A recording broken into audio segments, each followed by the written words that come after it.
Hello மக்களே, இன்னைக்கு என்ன பார்க்க போகிறோம்னா develop a habit of saying no அப்படின்றத பற்றி பார்க்க போகிறோம். நோ சொல்கிறது வந்து பார்த்திங்கன்னா நம்ம லைஃப்பில் ரொம்பவே ஒரு முக்கியமான விஷயம். ஆனால் நிறைய பேருக்கு பார்த்திங்கன்னா அதை கரெக்டாக சொல்லவே வராது. நோ சொல்கிறதுக்கு என்னமோ ட்ரை பண்ணுவாங்க, நோ சொல்லலான்ட்டு ட்ரை பண்ணுவாங்களே தவிர்த்து நோ சொல்லணுன்ட்டு ஃபைனலாக போய் சொல்லும் போது எஸ்ன்ட்டு சொல்லிட்டு உட்காந்துருவாங்க.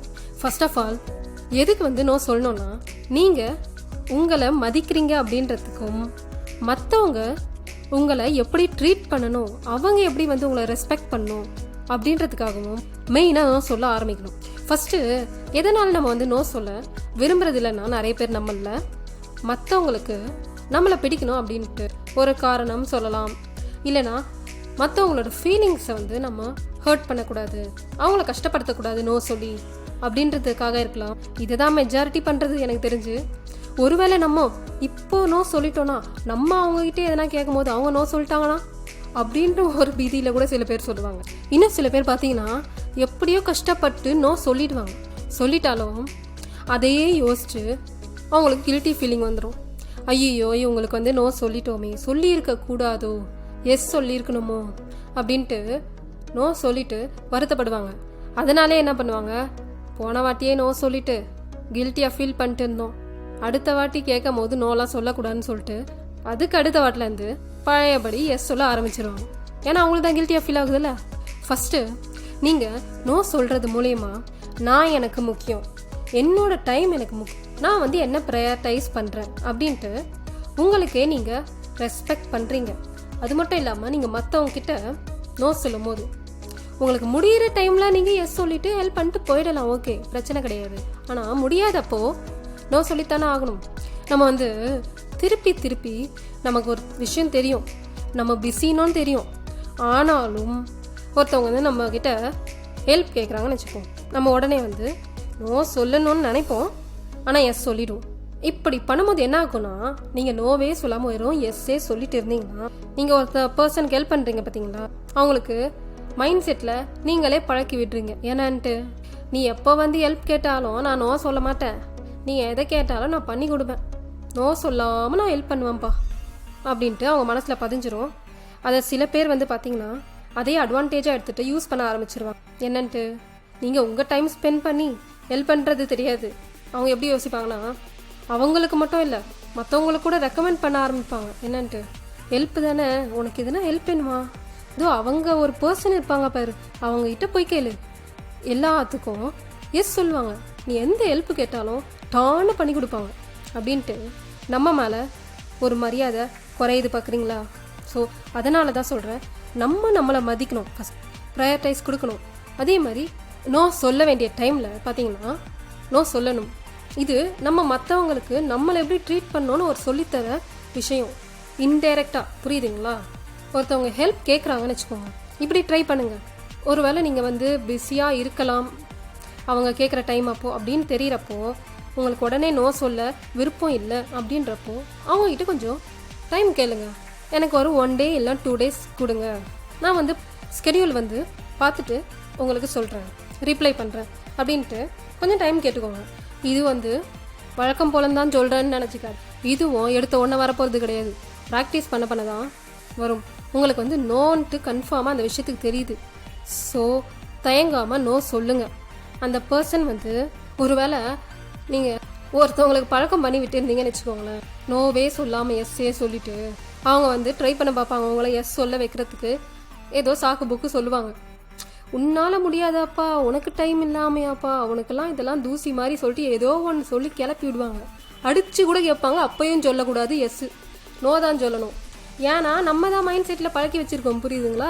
அதனால் நம்ம தான் அதை மாற்றி ஆகணும். அவங்க 10 தடவை என்ன தான் ட்ரை பண்ணி கேட்டாலும் நோ சொன்னீங்கன்னு வச்சுக்கோங்க, அவங்க மைண்டில் ஏறும், ஓகே இவங்க நிஜமாகவே நோ தான் சொல்கிறாங்க போல இருக்குன்ட்டு இதை வந்து பழக ஆரம்பிப்பாங்க.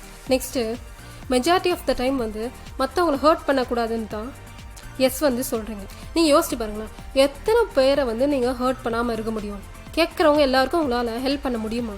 அப்படி பண்ணிங்கன்னு வச்சுக்கோங்களேன், எல்லாருக்கும் பண்ணி கடைசியில் நீங்கன்றது இருக்காது, உங்களுக்கு நீங்கள் ப்ரையாரிட்டைஸ் பண்ணுற மாதிரி எதுவுமே இருக்காது, மற்றவங்க விஷயத்துக்கு தான் நீங்கள் ஓடிட்டு இருப்பீங்க, உங்களோட விஷயத்துக்காக ஓடுற மாதிரியே இருக்காது. அது மட்டும் இல்லை, உலகத்தில் இருக்க யாரையும் ஹர்ட் பண்ணக்கூடாது அப்படின்னு நினச்சிங்கன்னா அதெல்லாம் சாத்தியமா முடியாதுல. எப்படி இருந்தாலும் நீங்கள் தெரிஞ்சு பண்ணுற விஷயத்தினாலையோ இல்லை தெரியாத பண்ணுற விஷயத்தினாலையோ ஹர்ட் ஆக தான் செய்வாங்க. ஸோ அதனால் கில்ட்டியெல்லாம் ஃபீல் பண்ண தேவையில்லை. நெக்ஸ்ட்டு நோ சொல்லி பாருங்களேன். உண்மையாகவே உங்களை மதிக்கிறவங்க, உங்களோட டைமையும் மதிக்கிறவங்க புரிஞ்சுப்பாங்க, உங்களை இன்னும் மதிக்க ஆரம்பிப்பாங்க. இல்லை நீங்கள் நோ சொல்லிட்ட பிறகு அவங்க உங்ககிட்டேருந்து டிஃப்ரெண்ட்டாக நடந்துக்கிறாங்க, இல்லை டிஃப்ரெண்ட்டாக நடந்துக்கிற மாதிரி தெரிஞ்சுதுன்னா அப்போது நீங்கள் தான் புரிஞ்சுக்கணும் என்னன்ட்டு. நம்ம எஸ் சொன்னால் மட்டும்தான் இவங்க நமக்கு ஒரு நல்ல ஃப்ரெண்டாக இருப்பாங்கன்னா, ஸோ நம்ம இவங்ககிட்ட ஒரு பவுண்ட்ரியை போட்டுடணும் அப்படின்ட்டு உங்களுக்கு தெரியணும். நெக்ஸ்ட்டு நீங்கள் எதுக்கு நோ சொல்லணும்னா, இப்போ நம்ம இருக்கிறோம்ல, நமக்கு எஸ்ஸு தான் வருது, நோ அதிகமாக வரமாட்டுதுன்னு நம்ம புலம்புறோம்ல. அதே மாதிரி நம்மளை மாதிரி நிறைய பேர் இருப்பான், ஓகேவா? நம்ம நோ சொல்ல ஸ்டார்ட் பண்ணும் போது நம்மளை பார்த்து ஒரு 4 பேர் கற்றுப்பாங்கன்னு வச்சுக்கோங்களேன். இப்போ உங்ககிட்ட கேட்க வராங்க, அவங்ககிட்ட நோ சொல்கிறீங்கன்னா அவங்க நம்மளை மாதிரியே இருக்கிற டைப்பாக இருந்தால் அவங்களும் உங்ககிட்ட லேர்ன் பண்ண ஆரம்பிப்பாங்க. ஓ, நோ சொன்னால் தப்பில்லை, நம்மளும் நோ சொல்ல ட்ரை பண்ணோம் அப்படின்ட்டு உங்களை பார்த்து ஒரு 4 பேர் இன்ஸ்பயர் ஆவாங்கன்னு வச்சுக்கோமே. அதுக்காக நோ சொல்கிறேன்னு சொல்லிட்டு இப்போ எக்ஸாம் வருது, நம்ம படிக்கிறோன்னு வச்சுப்போம், படிக்க பிடிக்கல அப்படின்ட்டு அம்மா ஒழுங்காக படிக்க சொன்னாங்கன்னா, நோ எனக்கு படிக்க பிடிக்கல, நோனா நோ தான் அப்படின்னு சொன்னீங்கன்னு வச்சுக்கோ, துரத்தி அடிப்பாங்க மண்டையிலேயே. நோ சொல்கிறது, ஸோ அப்படிலாம் பண்ணக்கூடாது. எதுக்கு நோ சொல்லணுமோ அதுக்கு தான் சொல்லணும். நோ சொல்கிறது மூலயமா நமக்கு யூஸ்ஃபுல்லாக இருக்குது, ப்ரொடக்டிவாக இருக்குது அப்படின்னும் போது, நமக்கு ஏதோ ஒரு விதத்தில் யூஸ்ஃபுல்லாக இருக்குன்னும் போது நோ சொல்லணும். நெக்ஸ்ட்டு சில விஷயத்தில் ஓகே விட்டு கொடுக்கலாம், சில விஷயத்தில் சிச்சுவேஷன்ஸ் எதிர்பாராமல் வரும், அந்த சமயத்தில் எஸ் சொல்லி தான் ஆகணும். ரொம்ப அர்ஜென்ட் ஒரு பர்சனுக்கு ஹெல்ப் பண்ணி தான் ஆகணும், அப்போ உங்களுக்கே கன்ஃபார்மாக தெரியும் உங்களுக்கு ஹெல்ப் பண்ணி தான் ஆகணும், நோ சொல்ல முடியாதுன்ட்டு. அப்படிப்பட்டவங்களுக்கு ஹெல்ப் பண்ணணும். பட் உங்கள் மனசுக்கு தெரியும் இந்த விஷயத்துக்கு நான் நோ தான் சொல்லணுன்ட்டு. ஆனால் அப்படி தெரிஞ்சாலும் நான் எஸ் தான் சொல்லுவேன் அப்படின்ட்டு சொல்கிறோம் பார்த்தீங்களா, அந்த விஷயத்துக்கெல்லாம் மாற்ற ஆரம்பிங்க, நோ சொல்ல ஆரம்பிங்க. மற்றவங்க தானாகவே உங்களை மதிக்க ஆரம்பிப்பாங்க, உங்களை பார்க்குற விதமே மாறிடும். அது மட்டும் இல்லாமல் அது நீங்கள் உங்களுக்கு ரெஸ்பெக்ட் பண்ணுற ஒரு விஷயம், மறந்துடாதீங்க. ஸோ ஆரம்பத்தில் கஷ்டமாக தான் இருக்கும், கொஞ்சம் கொஞ்சமாக சொல்ல ஆரம்பிங்க, ஸ்டார்ட் பண்ணுங்க. நோ சொல்ல சொல்ல அது ப்ராக்டிஸ் ஆகிடும். அதே மாதிரி நோ சொல்லும் போது என்னால் உனக்கு ஹெல்ப் பண்ண முடியல, இதனால தான் பண்ண முடியல, அதனால தான் பண்ண முடியலன்ட்டு ஓவர் எக்ஸ்பிளனேஷன்லாம் வேண்டாம். எனக்கு வேலை இருக்குது, கொஞ்சம் பிஸி, ஸோ அதனால் பண்ண முடியாது, சாரிப்பா அப்படின்ட்டு சொல்லிவிடுங்க, முடிச்சிடுங்க. அதை விட்டு ஓவர் எக்ஸ்பிளனேஷன் தான் வேணாம். சில பேருக்கெலாம் பார்த்தீங்கன்னா இந்த நோ சொல்கிறதே பிடிக்காது. அவங்க யார்கிட்ட எது கேட்டாலும் மற்றவங்க அதுக்கு எஸ் தான் சொல்லணும் அப்படின்ட்டு எதிர்பார்ப்பாங்க. அவங்ககிட்ட எல்லாம் உஷாராக இருக்க வேண்டியது நம்மளோட கடமை. நீங்கள் அப்படிப்பட்டவங்க கிட்டங்களாம் நீங்கள் நோ சொன்னீங்கன்னு வச்சுக்கோங்க, அவங்க உங்ககிட்ட முன்னாடி இருந்ததுக்கும் நீங்கள் நோ சொன்னதுக்கு அப்புறமும் பிஹேவ் பண்ணுற விதமே வேற மாதிரி இருக்கும், டிஃப்ரெண்ட்டாக பிஹேவ் பண்ண ஆரம்பிச்சிருவாங்க. ஸோ அவங்ககிட்டலாம் உஷாராக இருந்திருக்கணும். நோ கில்ட்டியே இல்லாமல் நோ சொல்ல ஆரம்பிங்க.